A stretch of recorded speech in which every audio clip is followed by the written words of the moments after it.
നമസ്കാരം. കഴിഞ്ഞ 10 വർഷം കേരളത്തെ ഭരിച്ചു മുടിപ്പിച്ച കമ്മി ദുർഭരണം അവസാനിക്കുന്നു എന്നതിൻ്റെ ഏറ്റവും ഒടുവിലത്തെ സൂചനയാണ് രഞ്ജിത്തിൻ്റെ അറസ്റ്റ്.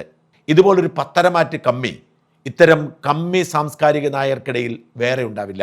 പിണറായിസത്തിൻ്റെയും കമ്മിസത്തിൻ്റെയും ഏറ്റവും വലിയ അലങ്കാരമായ ധാർഷ്ട്യമായിരുന്നു ഇയാളുടെ മുഖമുദ്ര. ധാർഷ്ട്യം അലങ്കാരമായി കൊണ്ടു നടന്നാൽ അധികാരത്തിൽ തുടരാം എന്ന് നമ്മളെ പഠിപ്പിച്ചത് പിണറായി വിജയനാണെങ്കിൽ, ധാർഷ്ട്യത്തിൻ്റെ മറവിൽ കലാരംഗത്തും വിജയിക്കാം എന്ന് തെളിയിച്ചത് രഞ്ജിത്തായിരുന്നു. ഇയാളെ സഹിക്കാൻ കഴിയാത്തതുകൊണ്ട് ഒരു കാലത്ത് മോഹൻലാലും മമ്മൂട്ടിയും ഒക്കെ ഇയാളുടെ ഫോൺ എടുക്കുകയോ ഇയാളുമായി ഒരു തരത്തിലുള്ള സമ്പർക്കത്തിൽ ഏർപ്പെടുകയോ ചെയ്യാതിരുന്നിട്ടും പിൽക്കാലത്തെ അവരെ തൻ്റെ കാൽച്ചുവട്ടിൽ എത്തിക്കാൻ കഴിഞ്ഞത് ആ ധാർഷ്ട്യം കൊണ്ട് മാത്രമാണ്. ചലച്ചിത്ര അക്കാദമിയുടെ ചെയർമാൻ എന്ന നിലയിൽ ചലച്ചിത്രോത്സവം സംഘടിപ്പിക്കുമ്പോൾ ഉണ്ടായ പാളിച്ചകളെ തുടർന്ന് കാണികൾ കൂവിയപ്പോൾ താനൊരു പത്തരമാറ്റ് കമ്മിയാണ്, വിരട്ടണ്ടെന്ന് ധാർഷ്ട്യത്തോടെ പറഞ്ഞത് നമ്മളിന്നും മറന്നിട്ടുണ്ടാവില്ല. 1976 SFIയിൽ തുടങ്ങിയതാണ് ജീവിതം.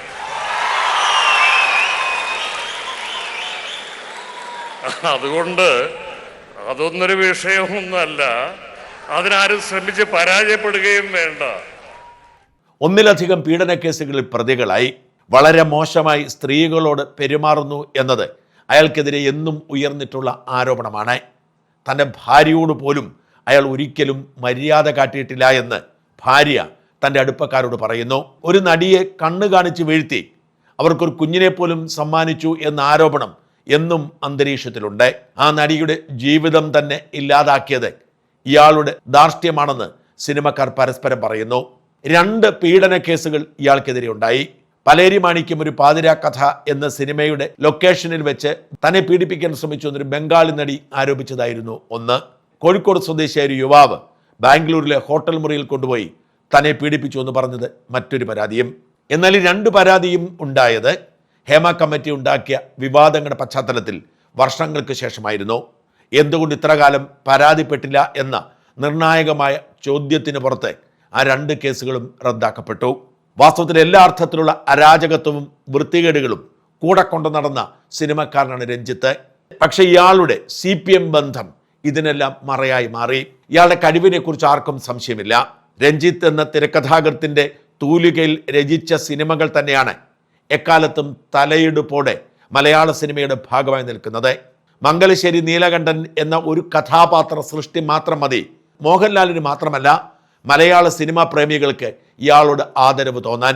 കമലിൻ്റെയും ഷാജി കൈലാസിൻ്റെയും സിബി മലയിലിൻ്റെയും വിജി തമ്പയുടെയും ഒക്കെ ഏറ്റവും മനോഹരമായ സിനിമകളുടെ ഒക്കെ തിരക്കഥ ഇയാളുടേതായിരുന്നു.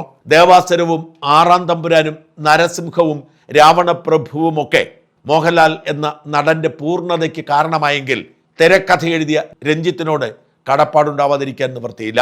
പക്ഷെ ഈ പ്രതിഭയുടെ മറവിൽ അയാൾ സകല മനുഷ്യത്വവും വേണ്ടെന്ന് വെച്ച് സകല വൃത്തികേടുകൾക്കും കുടപിടിച്ച് അതിനുവേണ്ടി CPM അടിമത്തം സ്വീകരിച്ച് ധാർഷ്ട്യം അലങ്കാരമായി കൊണ്ട് നടന്നു. സർഗചിത്ര അപ്പച്ചനോട് ചോദിച്ചാൽ അറിയാം രഞ്ജിത്തിന്റെ ക്രൂരകൃത്യങ്ങളുടെ മഹാത്മ്യം.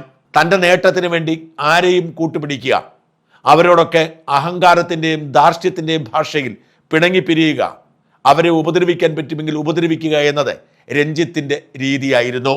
ഒരു തെലുങ്ക് സിനിമ കോപ്പി അടിച്ച് മലയാളത്തിൽ ഇറക്കി അതിൻ്റെ തെലുങ്കിലേക്കുള്ള പകർപ്പവകാശം സർഗചിത്ര അപ്പച്ചന് കൊടുത്ത് അത് തെലുങ്കിൽ ഇറക്കിക്കഴിഞ്ഞപ്പോൾ അപ്പച്ചൻ അനുഭവിച്ച പ്രതിസന്ധി അപ്പച്ചൻ എല്ലാവരോടും പറഞ്ഞിട്ടുണ്ട്. ഇത്തരത്തിലുള്ള പൊടിക്കൈകൾക്കൊന്നും ഒരു മനസാക്ഷി കുത്തും ഈ രഞ്ജിത്തിനുണ്ടായിരുന്നില്ല. മദ്യപാനത്തെ ഏറ്റവും വലിയ അലങ്കാരമായി കൊണ്ടു നടന്നു. ചലച്ചിത്ര അക്കാദമിയുടെ ചെയർമാനായി പ്രവർത്തിക്കുന്ന സമയത്ത് തൻ്റെ ഔദ്യോഗിക കൃത്യനിർവഹണത്തിനിടയിൽ പോലും മദ്യപിച്ച് ലക്ക് കെട്ട് 2-3 പേരുടെ സഹായത്താൽ വേദിയിലേക്ക് നടന്നെത്തി നാടിനെ അപമാനിച്ചയാളാണ് രഞ്ജിത്ത്. അന്ന് ആ ദൃശ്യങ്ങൾ സോഷ്യൽ മീഡിയയിൽ വൈറലായിരുന്നു. തൻ്റെ ധാർഷ്ട്യമാണ് തൻ്റെ കഴിവ്, പോയി പണി നോക്കൂ നാട്ടുകാരെ എന്ന് പറഞ്ഞ് എല്ലാവരെയും വെല്ലുവിളിച്ച് രഞ്ജിത്ത് നടന്നപ്പോൾ അയാളെ പൊക്കിപ്പിടിച്ച് ചലച്ചിത്ര അക്കാദമിയുടെ ചെയർമാനാക്കി അലങ്കാരം കൊടുത്തു കൊണ്ടു നടന്നത് ഈ കമ്മിക്കൂട്ടങ്ങളാണ്. എത്ര സ്ത്രീകളെ പീഡിപ്പിച്ചാലും ആരും ചോദിക്കാനെത്തുമായിരുന്നില്ല. അത്രമാത്രം അധികാര കേന്ദ്രങ്ങളിൽ പിടിയായിരുന്നു രഞ്ജിത്തിന്. നടൻ അഗസ്റ്റിനും ഗിരീഷ് പുത്തഞ്ചേരിയുമായിരുന്നു അല്പമെങ്കിലും രഞ്ജിത്തിനെ മനസ്സിലാക്കി സഹിച്ചവർ. ഒടുവിൽ ഗിരീഷ് പുത്തഞ്ചേരി ശപിച്ചുകൊണ്ടാണ് രഞ്ജിത്തിൽ നിന്നും അകന്നു മാറിയത്. അഗസ്റ്റിന്റെ മരണത്തോടെ ആരും നിയന്ത്രിക്കാനില്ലാതായി. അമിതമായ മദ്യപാനത്തിന് അടിമയായി. ഇടയ്ക്ക് ഗുരുതരമായ രോഗബാധ വന്നിട്ടും നന്നായില്ല.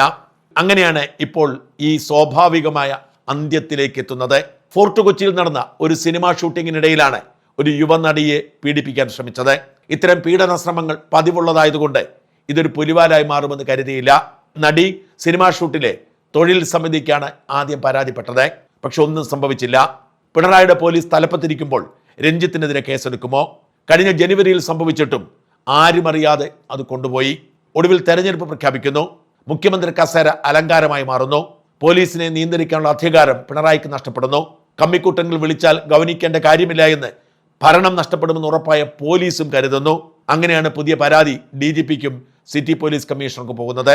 പോലീസിലെ കമ്മികൾ പണി തരും എന്ന് ഉറപ്പായതുകൊണ്ട് Ernakulam city police commissioner Kaliraj Mahesh കുമാറും DCP അശ്വതി ജിജിയും ആരും അറിയാതെ നേരിട്ടാണ് യുവനടിയുടെ മൊഴിയെടുക്കുന്നത്. DCPയുടെ നേതൃത്വത്തിൽ പ്രാഥമിക അന്വേഷണം നടത്തിയപ്പോൾ സംഭവം സത്യമാണെന്ന് ബോധ്യപ്പെട്ടു. തുടർന്ന് പോലീസിൽ ആരും അറിയാതെയാണ് അതീവ രഹസ്യമായി FIR ഇട്ട് അറസ്റ്റ് ചെയ്യാൻ നീക്കം നടത്തിയത്. അറസ്റ്റ് ചെയ്യപ്പെട്ടേക്കും എന്ന സൂചന എങ്ങനെയോ അതിനിടയിൽ പുറത്തു വന്നപ്പോൾ രക്ഷപ്പെടാൻ വേണ്ടി രഞ്ജിത്ത് തൊടുപുഴ വഴി തമിഴ്നാട്ടിലേക്ക് കടക്കാനുള്ള നീക്കമായിരുന്നു. തൊടുപുഴയ്ക്ക് സമീപം മുട്ടത്ത് വെച്ച് വാഹനം തടഞ്ഞു നിർത്തിയാണ് രഞ്ജിത്തിനെ അറസ്റ്റ് ചെയ്ത് കൊണ്ടുപോയത്.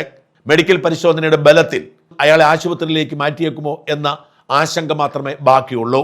എന്തായാലും ഒരു ജീവിതം മുഴുവൻ ധാർഷ്ട്യത്തിന്റെ മറവിൽ ക്രിമിനൽ വാസനയോടെ പെരുമാറി സ്ത്രീകളെ പുച്ഛിച്ചു തള്ളി അവരെ വെറും ചരക്കായി കരുതി ജീവിച്ച രഞ്ജിത്തിന്റെ ഇപ്പോഴത്തെ അവസ്ഥ നീതിബോധമുള്ള മനുഷ്യർക്ക് ആവേശം നൽകുന്നതാണ്.